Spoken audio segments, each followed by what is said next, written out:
So, hello guys. In this lecture, we will discuss the 6 enemies of UPSC aspirants. ये जो 6 दुश्मन है, ये वो है जो आपको आपकी प्रिपरेशन से, आपको आपके ड्रीम से, आपको आपके गोल से दूर करते हैं। So without wasting time discuss करते हैं। सबसे पहला जो एनिमी है, सबसे पहले नंबर पे जिसको मैंने रखा है, वो है आपका फियर ऑफ फेलियर। मतलब आप यूपीएससी की प्रिपरेशन कर रहे हो या चाहे आप किसी भी एग्ज़ाम की, किसी कॉम्पिटिटिव एग्ज़ाम की प्रिपरेशन कर रहे हो, तो ये चीज़ हमेशा मैक्सिमम एस्पिरेंट्स में रहती है, जिसके कारण वो अपना बेटर परफॉर्मेंस नहीं दे पाते हैं कि अगर मैं फेल हो गया तो क्या होगा, कैसे फैमिली को फेस करूँगा, कैसे पेरेंट्स को फेस करूँगा, कैसे सोसाइटी को, कैसे रिलेटिव्स को फेस करूँगा। तो वो ना आधे टाइम में इसी फियर के कारण फ्रस्ट्रेशन की गहराई में डूबता चला जाता है और अपनी बेटर परफॉर्मेंस नहीं कर पाता है। भाई रिजल्ट आपके हाथ में नहीं है, आपके हाथ में सिर्फ मेहनत करना है। तो आप रिजल्ट है उसके डर से मत डरो कि रिजल्ट क्या आएगा। आपकी मेहनत अच्छी हुई तो आप पक्का एग्ज़ाम क्वालिफाई करोगे। और एक ये चीज़ मत करो कि आप एग्ज़ाम के फेल के डर से आप अपना टाइम खराब कर रहे हो। दूसरा, एग्ज़ाम के पास होने के बाद के जो ड्रीम्स है उनको देखने में अपना टाइम खराब कर रहे हो। ड्रीम्स तभी कंप्लीट होंगे, फुलफिल होंगे, तब एग्ज़ाम क्वालिफाई करोगे। डर तभी पूरा होगा जब उस एग्ज़ाम में फेल हो जाओगे। आपके पास आज है, अपना प्रेजेंट में जियो, प्रेजेंट में प्रिपरेशन पर फोकस करो। तो नेक्स्ट है लैक ऑफ सेल्फ बिलीव। अब अगर आपको फियर हो रहा है ऑब्वियसली किसी फेलियर को लेके, तो आपका सेल्फ बिलीव है वो कम होता जाएगा कि यार मेरे बस की बात नहीं है। जस्ट यूपीएससी की प्रिपरेशन में ना ये हमेशा लगता है, अगर 3 से 4 दिन के बाद आपको ऐसा कभी फील होता है कि यार क्या बोरिंग काम कर रहे हैं, डेली पढ़ाई करना है, या टेस्ट में कभी कम मार्क्स आ गए, तो लगता है कि मतलब तो आपका जो सेल्फ बिलीव है, आत्मविश्वास है, वो कम हो जाता है कि यार शायद मैं नहीं कर पाऊँगा। बट आपको ना यार एक सिंगल टेस्ट आपका एग्ज़ाम डिसाइड नहीं कर सकता। या फिर मेंस का भी अगर आपका कोई अगर पेपर थोड़ा कम मार्क्स से बिगड़ जाता है, तो भी आपका सिलेक्शन डिसाइड नहीं कर सकता। बाकी पेपर्स में आप बेटर परफॉर्म कर सकते हो।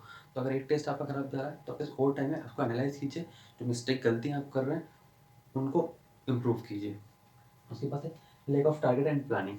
सबसे बड़ी गलती, चाहे आप एग्ज़ाम की प्रिपरेशन कर रहे हो या चाहे आप किसी भी फील्ड में यूपीएससी की प्रिपरेशन कर रहे हो, किसी भी एग्ज़ाम की प्रिपरेशन कर रहे हो, या कोई भी फील्ड में आप, without planning, without target you can't qualify this exam, even you can't do anything. जैसे अगर एग्जाम्पल ले पास के टाइम में कि जैसे शिवाजी ने जो तोड़ने का किला जीता था, तो भाई एक छोटे सा, कहते हैं 40 लोगों ने 2,500 लोगों को हराया था। तो टारगेट था उस किले को जीतना, इतनी बड़ी दीवार थी, वहाँ से चढ़ने पॉसिबल नहीं था। बट प्लानिंग प्लानिंग की कंप्लीट। उसके बाद गुरु गोविंद सिंह जी का मतलब उनकी एक लाइन है कि 1.25 लाख से एक लड़ाऊँ। तो वो एक चमकौर का युद्ध हुआ था कि इसमें 10 लाख मुगल सैनिकों से 40 सिख योद्धाओं ने लड़ाई की थी, और वो वहाँ से उनको पीछे हटने में मजबूर कर दिया था 10 लाख सैनिकों को। तो प्लानिंग ही की होगी, उसके बाद ही उन लोगों ने वो फाइट लड़ी होगी। तो without planning you can't do anything. आप अपना एग्ज़ाम डेली टारगेट सेट कीजिए कि आपको अपने एग्ज़ाम में क्या परफॉर्म करना है, और उसके बाद उसको प्लान कीजिए। देन अपनी डे बाई डे अपनी परफॉर्मेंस को मेंटेन कीजिए। उसके बाद है प्रोक्रेस्टिनेशन।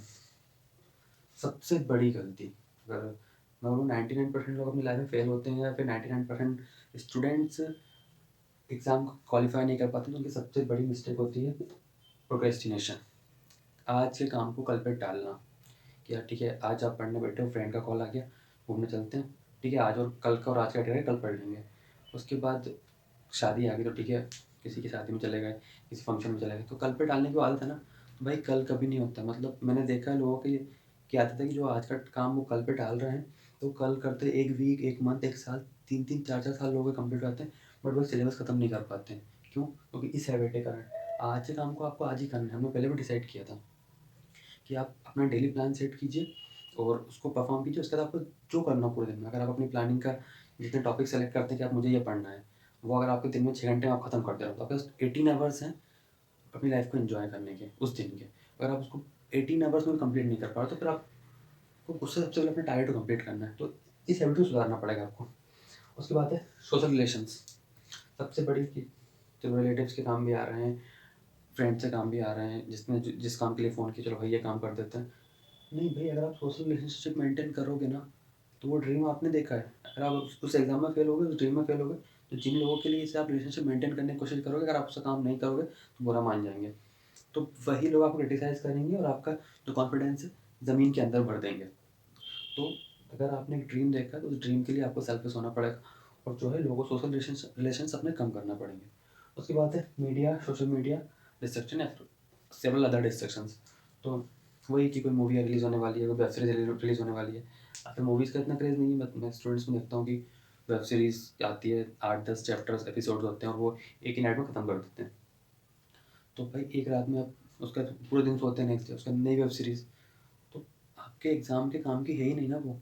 जिस एग्ज़ाम की प्रिपरेशन कर रहे हो, वो आपके काम की है नहीं। हमने वो डिस्कस किया था लेक्चर में कि यूपीएससी के लिए आपको कौन सी मूवीज़ या कौन से सीरियल देखने चाहिए। हाँ, अगर उससे रिलेटेड कोई मूवी अगर आपकी आती है, सोशल कोई सोशल मैटर से रिलेटेड कोई मूवी है, तो आप बिल्कुल देखिए। बट थिएटर में आके क्यों? अगर आप थिएटर में जाते हैं, 3 घंटे की मूवी है, 2 घंटे आपके आने-जाने का और जो फालतू टाइम खराब हो जाता है, इससे अच्छा आप अपने फ़ोन में 3 घंटे में उस मूवी को खत्म कर सकते हैं। या ठीक है, आप उसे डिवाइड कर सकते हैं कि 1 घंटे आप पढ़ना, उसका आधे घंटे आप उसको मूवी देख लेंगे, फिर 1 घंटे पढ़ के फिर आधे घंटे मूवी उस मूवी को हम कंप्लीट कर लेंगे। या वीक में एक बार उसे देख लीजिए। बट सोशल मूवी जो आपके एग्ज़ाम पे काम की है, वही देखिए, वरना इग्नोर कर दीजिए। उसका जो अदर डिस्ट्रैक्शंस हैं, आपको आपकी रिलेशनशिप हो सकते हैं, जो भी हो सकते हैं, वो आपको इग्नोर करने पड़ेंगे। तो so if you want to clear UPSC, you have to fight first this 6 enemies, otherwise आपकी जो हार है वो निश्चित है। So all the very best, thank you so much.